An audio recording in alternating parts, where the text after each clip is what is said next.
wherever you might be joining from. I am HR Punk, and this is my firing line coming to you from the beach. Today is July 29th, 2025, and I am at beautiful Folly Beach, South Carolina, just south of the city of Charleston, South Carolina. We've been down here for several days after having successfully moved my daughter from one apartment to another so she can start her final year at the University of South Carolina, back up in Columbia. And I have been having all kinds of problems getting this live stream started, and right now I am not seeing any sort of a chat feed. So I'm going to see what I might be able to do here, and it could just be that there's no one in here yet, and that's why I'm not seeing a chat feed. I was trying to start this with my normal StreamYard system, which is what I typically use for live streams, and for some reason it just would not start. I don't know what the problem is. I'm actually going through YouTube right now, which I don't like to do because there are some issues that occur when I am trying to run a live stream with YouTube. One of them is I've got to show it to you in portrait mode, as I think you're seeing it now, rather than landscape mode, and I don't know why that is. It just won't let me present the live stream in a regular landscape mode. I am going to make one change, however, though, because my camera is on the bottom, and I'm going to move it, or at least attempt to move it. And now nothing is wanting to work.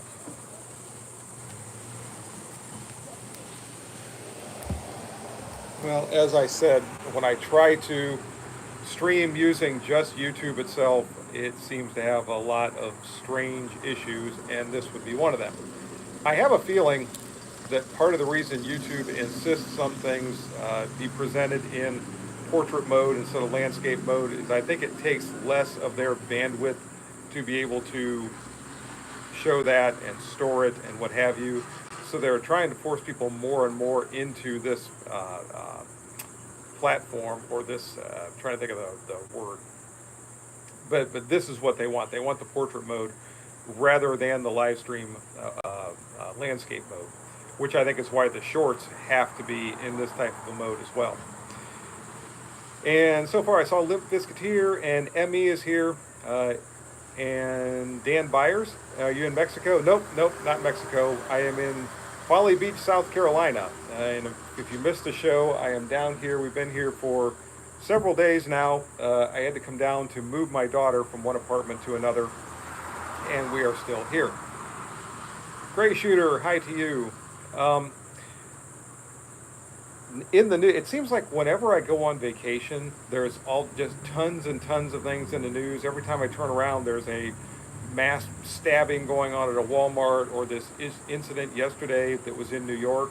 So there's always something, it seems like. And by the way, I really hate this because my camera is down here on the bottom, and I'm looking at my image up here at the top along with your comments, and it's really aggravating. Just a regular day at Walmart. Let me know if you can all hear me okay.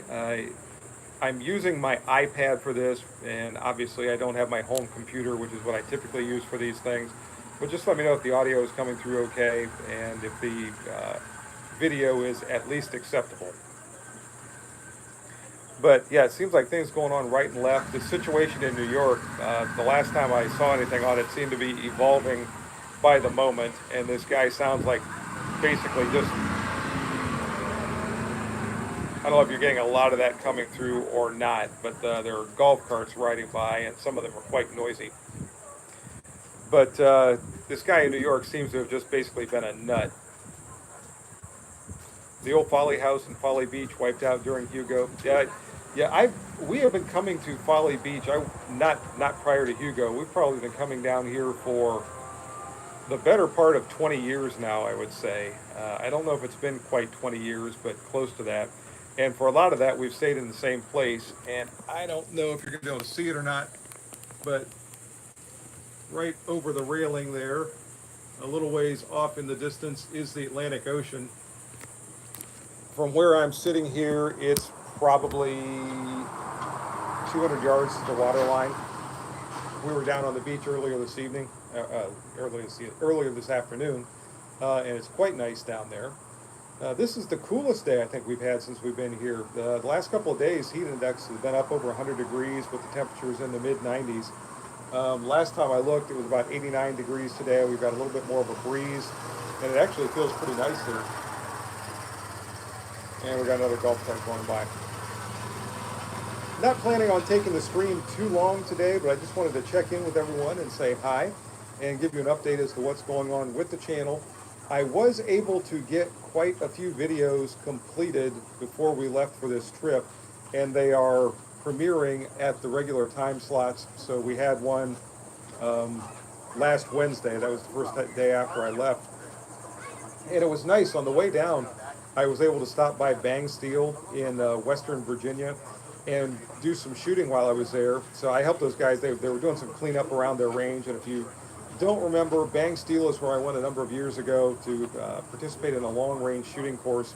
And they've got targets that I've shot on out to 1,200 yards, and they've got some additional targets out beyond that.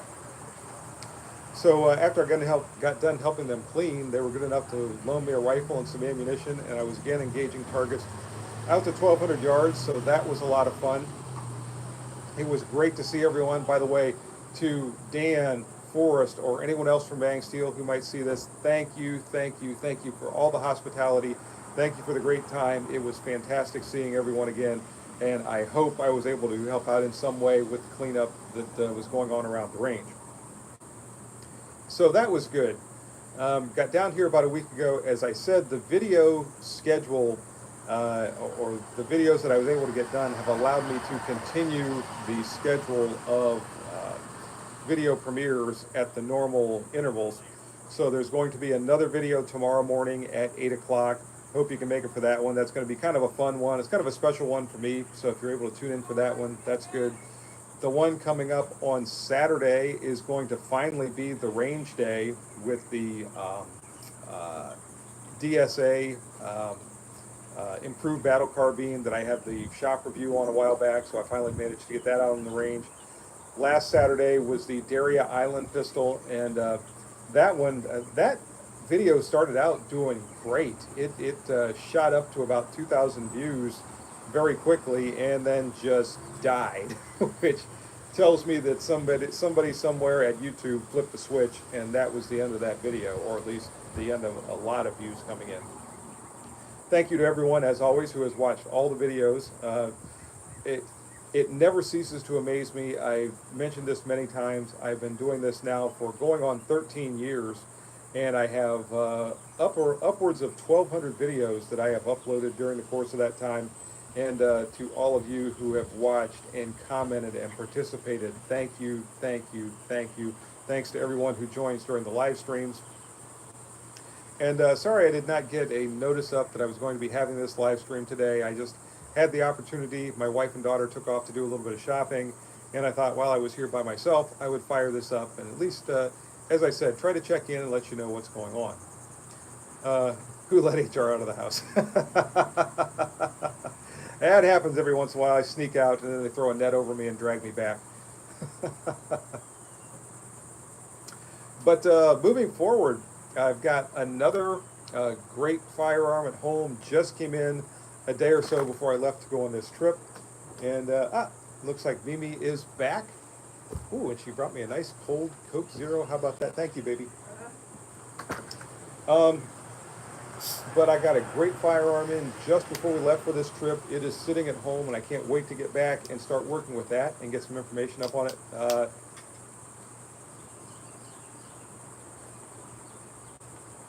I know, people have mentioned that before. I need to get a Major Chip Hazard doll. And I actually see them on Amazon. So sooner or later, I'm going to get one of those things, and you'll see it sitting around here somewhere. But I got one firearm at home waiting very impatiently for me to get back and start working with. I've got another one that I need to pick up that I think is going to be a lot of fun. So a lot of good things coming up in the near future. And as I said, we've had, I've had pretty good luck with keeping the videos coming at their regular scheduled 8 o'clock slots on Wednesdays and Saturdays. I'm going to be doing a little bit more traveling in the next week or two. So there's every possibility that I could miss a day here or a day there. If so, just understand it's because I've been traveling and just haven't been able to keep up with the video production.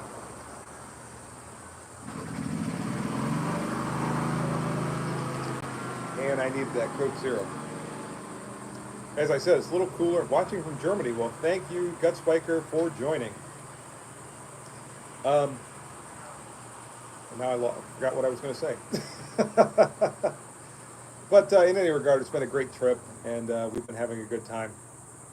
And thanks to all who were able to join during the live. I think that's what I was going to say. Sorry, I did not get the announcement up that I was going to be conducting the live stream today, but I just had some time, so I thought I would throw it up. HR Undercover. Yep, I'm wearing my incognito Hawaiian shirt.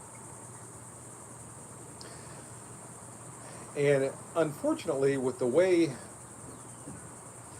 YouTube presents the live stream format, I'm not able to see the running list of everyone. I wonder what happens. Let's see if I can. Ah, good. So now I'm able to see a little bit more of what's progressing with the comments here. HR Magnum. Now I just need the car. I don't remember Magnum ever driving a Jeep. And I had that list, and now it went away. So we got Greg Shearer, Limp Biscuiteer, Travis Chapin, Gutspiker, James Wilkinson, ME, Rash Dabu. I'm sorry it went away, but hello to you. Thanks for joining from Florida. Did you see the titanium foul on Forgotten Weapons? I did not. I'll have to look for that. Hot one in Pennsylvania today. That's what I've been hearing from up in Ohio, where I normally would be. The temperature sounds like it's been just about the same as it has been down here in South Carolina. Good afternoon to you from Selinsgrove, Pennsylvania. Thank you for joining. D. Gilly? But when the comments come up on YouTube, they're here for a second and then fade away. So if I don't get them quickly, Snake Doctor 99, thank you for joining from North Carolina.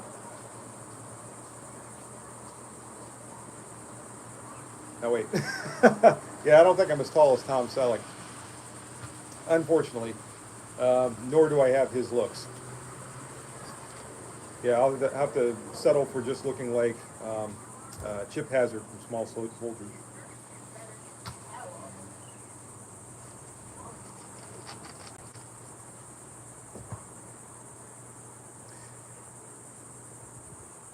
Shield X next review? No, it's not going to be a Shield X. Not going to be a Smith & Wesson product. Although I was really happy to get both the Smith & Wesson mountain gun and also earlier this year the Ultimate Carry Titanium revolver. By the way, that Ultimate Carry Titanium really is the ultimate carry for me because I have been carrying that thing almost nonstop. I've got it with me down here in South Carolina. It is just such a joy to carry. I love that sight. It's just a great little wheel gun, chambered 432 H&R Magnum. If you missed the videos on that, go back and take a look. Because like I said, I'm quite smitten with that little thing. And then the mountain gun, the 357 Magnum 686 mountain gun is just fantastic. That's another one that I knew as soon as I got it was not going back to Lipsy's. Greg Shearer bought one in part due to my review. Well, I hope you really like it. Have you seen the Generation 2 Tezos 2011? Yeah, I have. In fact, I saw those at the SHOT Show when I was there. And I think they are now making it out into the wild, so that's good. The Tezos 1911s, basically everything that's brought in by SDS under their various brand names, I have just been really impressed by. Whatever they do with their manufacturing in Turkey, with their quality control and their design team that they've got working over there and everything, they just seem to knock it out of the park time and time again. That Mac 5 that I got earlier this year, that thing is fantastic. The Mac 1014 shotgun that I got a year or so ago just keeps running right along. The various Tezos 1911s, they've just been great firearms. And I periodically get these comments from people that don't like the fact that I've bought firearms of Turkish manufacturer for one reason or another. Girlfriend likes the Thor 32. She might end up with, yeah, that's a hazard that occurs every once in a while. But yeah, I've got a pretty good working relationship with the folks at SDS, at least a couple of them, and I really have been impressed by their firearms. And yeah, that's another thing. I get accused periodically of being a shill, and you're a shill for this or whatever, and I don't say anything that I don't actually believe in the videos. And the firearms that I've had from SDS have been very good. Have you tried a PSA Saberline? A lot of people have been interested in them lately. No, I've got a couple of PSA firearms, but I do not have a Saber. I'd like to try a few more. In fact, when we go back to Columbia, we'll drive, I think, right past Palmetto State Armory. The bad thing is, being from out of state, all I can do really is go in there and look around. I can't purchase anything and take it with me. Now I realize I could have it shipped to an FFL back in Ohio and all that, but it's just kind of annoying to have those restrictions where you can't walk in and say, yeah, I like that, I want to try that out and take it with you and go back home and shoot it. But like I said, I do have some other firearms that I'm going to be showcasing here in the very near future, and I think you all are going to be kind of impressed by them. Winchester's been selling Turkish shotguns for decades. From what I understand, and I know this is from a couple of years ago, going by Palmetto State Armory, with their firearms, specifically their ARs, since they can be reconfigured into pistols if somebody wants to take all the parts off and then reconfigure them, for whatever reason, that precludes them from being sold to anyone out of state. At least that's what I was told. Yes, Winchester, as far as I know, is being made pretty much entirely in Japan these days, their firearms.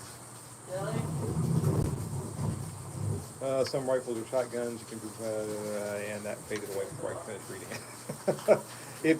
If you're posting a comment, try to keep it short because I have to read it before it fades away. But yeah, when I go into Palmetto State Armory, really all I can do is look around, so I kind of do the kid in the candy store thing and then leave feeling dejected.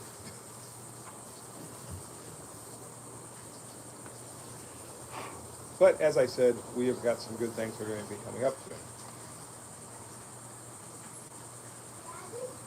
We did make it into Charleston, South Carolina yesterday, did a little bit of sightseeing. Went by the market in Charleston, which is a cool place to look through. We've been there quite a few times. That's one of our regular stops when we come into town. Stopped by a little hole-in-the-wall type restaurant that I kind of liked. It was called the, now I can't think, the Cutfish Cafe or something. Kind of down toward the water line, going away from the market. Do you think we'll get national reciprocity this year? I don't know. When we look at some of the states that are going to fight that tooth and nail, and I'm thinking about Illinois, I'm thinking about Massachusetts, I'm thinking about New York, and of course the situation in New York yesterday does not help the situation at all, but trying to force some of those states to allow reciprocity for concealed handguns, I think is going to be a really tough battle, and I don't know if I see it happening. And keep in mind, if we get nationwide reciprocity and we're traveling into some of these states where they've got all of these ridiculous restrictions, and I'm thinking specifically about New York's, what is their magazine ban? 7 rounds, 8 rounds, something like that. We're going to have to conform to whatever those laws are in the state. So just because we can carry whatever we carry in our home state, if we are allowed to carry a concealed firearm into those places, whatever the laws are there are going to have to be laws that we go by. Which I know is one of the difficult things with New York City, and I heard about this with police officers under the Law Enforcement Officer Safety Act, that there were some police officers that managed to get into some hot water because there are so many different places in New York City that are considered to be some sort of a school, either a private school or a public school or this kind of school or that kind of school, that it's virtually impossible to walk through the city without being 1,000 feet from a school zone or a school safety zone. And I've heard stories about police officers having problems because of that. So all of those kind of local laws and the national laws that maybe we don't think about in our home state because it's just not an issue, could potentially be an issue if some of these states are forced to allow reciprocal carry in their state or in their territories. Well, let's ask the Senate parliamentarian. Let's not.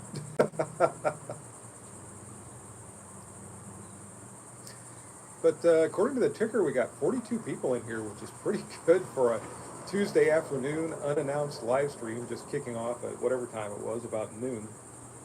So that is cool. Thanks to everyone who joined. I'm glad to be able to touch base and just see what's happening with all of you.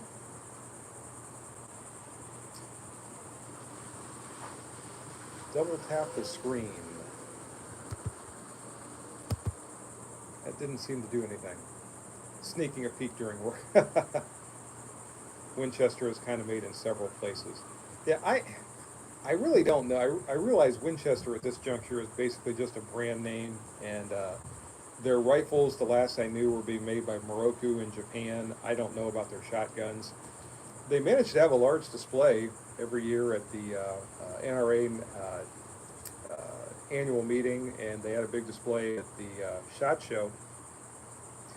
But I'm not entirely sure who the powers that be are behind Winchester these days. The firearms, the ammunition business, of course, is a separate entity from the firearms business, as opposed to back when it was all one company. Although Olin bought the firearms business, or the ammunition business, late 60s, early 70s, something like that. Ah, thanks for that, right alongside. I thought you were telling me to double tap the screen. Have you ever had an interest in H&K pistols? Funny you ask. H&K has that, what's it called, the CC9, that I've now shot a couple of times. I shot it at the Gathering down here in South Carolina back in whatever month that was, May or thereabouts. And then I shot it again when I went to GunCon about a month ago. And that seems to be a really good shooting little pistol. And I would not mind getting one to try. The only thing, as usual, since it's an HK, is it's pretty darn expensive. What do those go for? $700 or something like that? So whenever you look at anything HK, it seems like you're dealing with a premium in terms of price. Hey, Ben, how are you doing? Hey. Tuning in during your lunch break. Thanks for joining us. By the way, I got to give you a call. I've been meaning to call you, and I keep forgetting to do it. So I want to give you a call from down here at the beach. Ben's watching. Oh, hi, Ben. Mimi says hi, Ben. And Samantha just walked out, but she walked back in, so she didn't get a chance to say hi. She's thawing her bowl. Her fruit bowl. Right alongside is now saying howdy to Ben. It reviews guns I can afford, and I'm cognizant of that. Not that I'm one of the few, but I just, when I look at some of these firearms that you see in the various videos, whether they're from custom manufacturers or semi-custom or whatever, and you're looking at $2,000, $3,000, $9,000, whatever firearms. ME says hi, Mimi. Who does? ME. Oh, who's ME? I'm not sure. Oh. Hi, ME. Yeah, I think who can afford to buy those things? They're just so outrageously expensive, and even some of the name brands, if we're looking at Colt or Smith and Wesson, Smith and Wesson, some of their premium stuff is getting pretty pricey these days.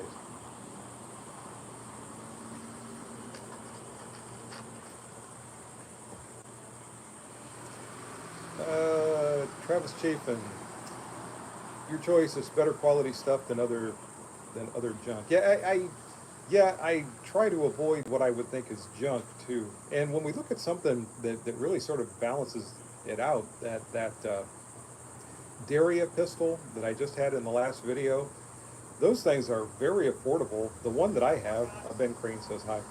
The one that I have seems to work very, very well. Of course, I can't speak for everything they manufacture, but it shoots well, it's controllable. That one's done up with all the extra ports and everything. Glock 26. What? Glock 26X. I did finally watch a video on that, and I was a little underwhelmed, but I guess that goes without saying. Marlin got saved by Ruger.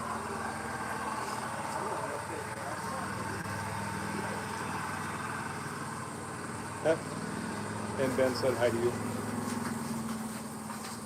But yeah, thanks again to everybody who joined in. We're at about 25 minutes here. I think I'm only going to take it to about a half an hour, so we got about another 5 minutes left. If anybody has any questions, comments, or anything you want to get in, by all means do so. But after that, I'm going to go back to just chilling here at the beach, I think.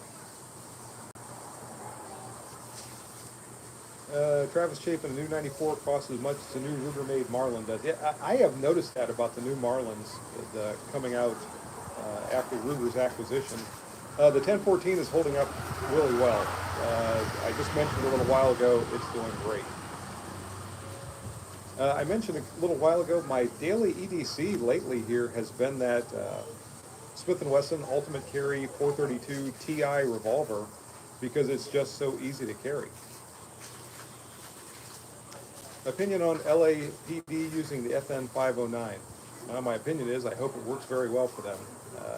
I tested a 509 some years ago, right after they came out, and I was kind of underwhelmed myself. And that was one of those handguns that I thought I was really going to like, and then I just didn't. I don't know the answer to that question about the SXP shotguns.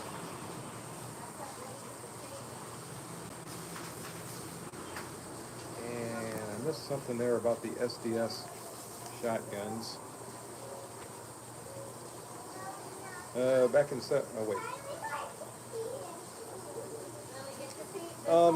yeah, I can't speak for the older SDS shotguns. The one that I have, the MAC 1014, is a great shotgun. I think a lot of their newer shotguns are working really, really well. They've got some of the AR style shotguns that they build under the, Tokarev name or something like that. That I've heard good things about, but I've never tried one. Did you happen to catch Trench Grenade's follow-up video after receiving 21911?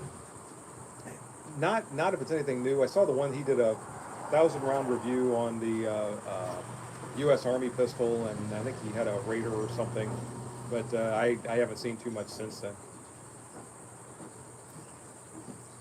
I know one of the things that with that U.S. Army pistol, I think it ran great up to 1,000 rounds, and he started to have some problems, and I really think it was just the springs getting tired. Right a long time. Thanks. Thanks for stopping by. Have a great day.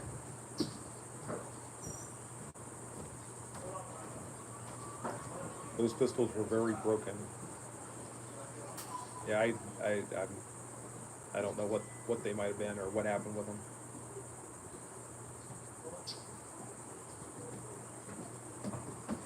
But in any regard,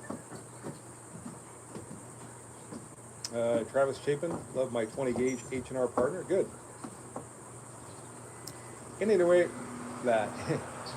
we are coming up to the 30-minute mark, so I think I'm going to start wrapping things up.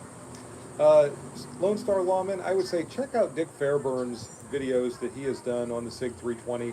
I really don't feel like I have enough objective information to make a comment one way or the other, but I think he did a pretty reasonable rundown as to what could potentially be the issue with that firearm. All of you have a great day. Thanks again for joining in. Again, tomorrow, 8 o'clock, there will be a premiere video. Saturday, there will be a premiere video. So those will be up at their normal intervals. I hope you can all tune in for those. Hopefully, all of the hoopla around the country has calmed down some. We're not going to be seeing any more mass casualty events anywhere, or mass violence events, maybe I should say. But thanks again to all for joining. Thanks especially to my YouTube channel members for your monthly donation that you make to the channel. I appreciate that greatly. Thanks to all of you for your participation and contributions to the channel. And until next time, everyone, bye-bye for now and good shooting.